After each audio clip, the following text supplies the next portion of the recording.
Another major muscle group for the upper body and upper arm is the triceps group. This is our elbow extenders and shoulder flexors. The tricep is often a very tight muscle group because gravity is always facilitating that shoulder flexion down to our side. So it's usually a limiting muscle group in range of motion for overhead capabilities and overhead smooth movement. So what I would say this, that with strength training, you definitely want to also train flexibility of that tricep.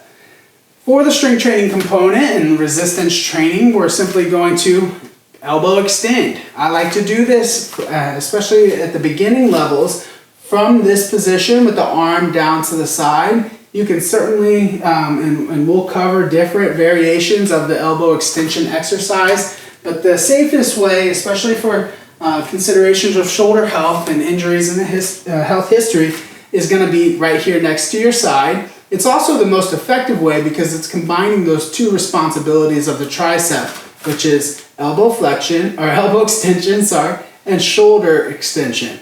We're not going to go too far into shoulder extension because I don't want to cheat and start to roll my shoulders. So I'm going to show you tricep extensions. We're going to do so from an angle above us so that we can stand up nice and tall as we have in all of our other demos here at the beginning phases. We're going to be in that standing posture position. We'll grab this with both hands and we'll work on the elbow extension or triceps bilaterally. So I'd be stepping up, grabbing a hold of that band and simply extending down and squeezing the back of my upper arm. So from that posterior lateral view you've got here, I'm going to start here.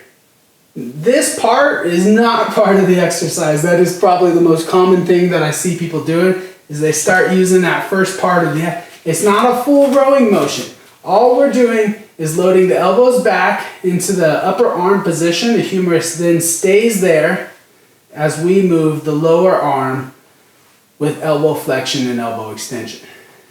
Very simply, driving down to squeeze and controlling up to control that shake and tremble.